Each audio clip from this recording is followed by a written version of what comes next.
걸리면 버틴다 뭐 이런 얘기도 있었고, 정확히 이 걸리버 리프팅의 역사가 어떻게 되나요? 나이 혹은 시간을 거꾸로 되돌리는 의미로 저는 이제 혼자 생각을 하고 있었는데, 실제 의미는 수직으로 고정했고 이 고정한 게 환자분들께 말씀드리기 편하게 걸어서 버틴다, 걸리버, 이제 이렇게 이제 설명을 드리기 시작한 거죠. 근데 환자분들이 시간이 지남에 따라 내려가는 조직을 반대로 위쪽으로 다시 원래의 형태로 고정해 주는 거잖아요. 그래서 시간이 지나갔던 것을 되돌려서 버티게 해준다로 최종 이제 정리가 된 거죠. 실제로 중안부 자체가 정말 짧아지는 거예요. 그 자로 재서 몇 센티미터였으니까 몇 센티미터가 돼서 줄었다라고 하면 그렇게 효과가 크진 않을 거예요. 왜냐하면 그건 숫자로 보는 게 아니거든요.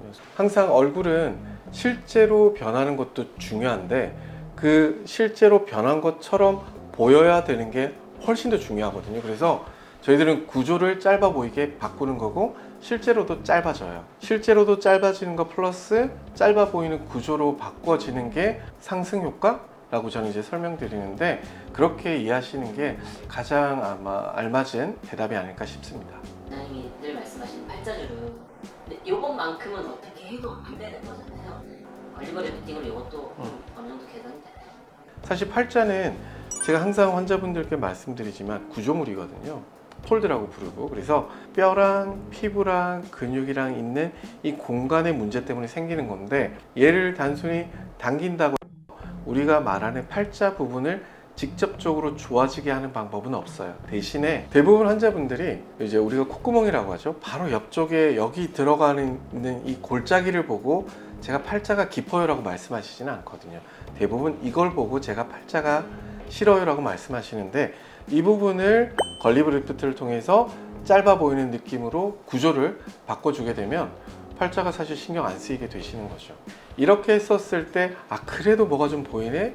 이럴 때 이제 뭔가를 채우는 거예요. 이게 뭐 귀족이 됐든 진피주사가 됐든 어떤 게 됐던가 간에 최소한으로 조작을 해야지만, 우리 옛날에 속된 말로 강남 미인도라고 하잖아요. 이렇게 블룩블룩한 그런 얼굴 형태가 되지 않고 우리가 가장 원하는 자연스러운 모양으로 바뀌면서 팔자가 해결되는 제일 좋은 방식이 될 거라고 저는 생각합니다. 입이 튀어나와가지고 팔자주름 쪽이 더 그늘져 보이는 약간 이런 특이 케이스도 있잖아요. 그럼요. 이런 분들도 응. 걸리버로 어느 정도 개선이 되는 거예요. 이건 생각을 잘해야 돼요.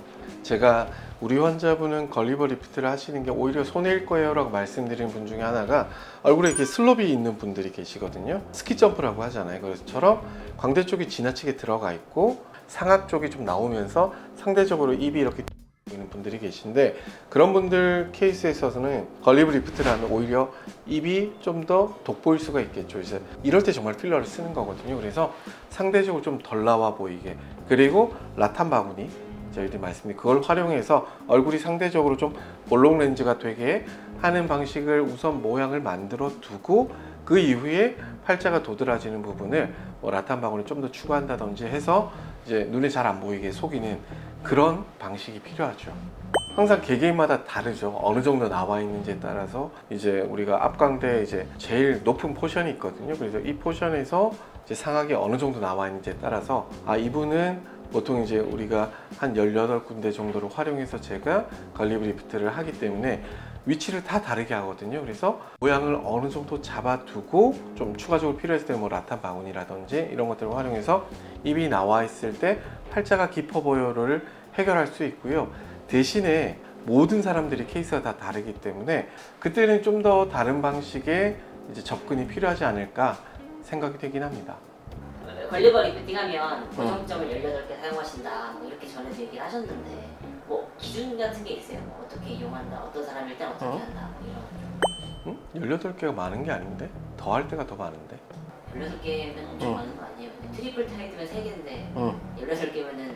근데 트리플 타이드는 고정하는 근육이 딱 정해져 있잖아요. 근데 걸리버 리프트에서는 고정해야 되는 근막들이 정말 많거든요. 그래서 18개는 거의 최소죠. 그러니까 제가 원래 디자인했을 때 그거고 훨씬 더 많은 경우가 더 많죠. 그래서 수술 중간에 좀 더 고정을 많이 하는데, 그걸 어떻게 결정하느냐, 저는 시간을 버틴다라고 하잖아요. 그래서 예전에 젊었을 때 사진을 받아요, 환자분한테. 이제 없다 그러시면 그 요즘에 핸드폰 어플로 이렇게 보정되니까 보정해 보시라고 본인이 생각나는 젊었을 때 얼굴을 보정해 보시라고 해서 그걸 기준으로 하죠.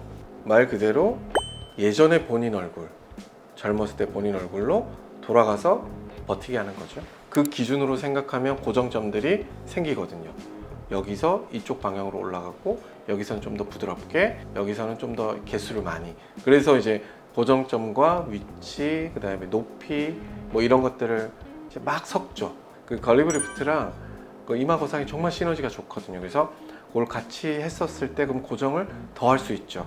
그럼 이제 제가 제일 좋아하는 게 고정을 정말 많이 하는 건데 이 고정을 할 때 가능하면 통증이 좀 적게, 붓기도 적게 할 수 있게 하려면 이마 거상을 통해서 저 테프로플라시아에 좀 더 고정점을 늘린다. 뭐 이런 것들을 막 생각해서 젊었을 때 사진과 지금 현재가 이제 수술하고 나섰을 때 가장 이렇게 비슷하게 이렇게 겹쳤을 때 반쪽은 이제 수술하고 나서고 이때 젊었을 때면 비슷하게 보이면 제일 잘 된 거죠.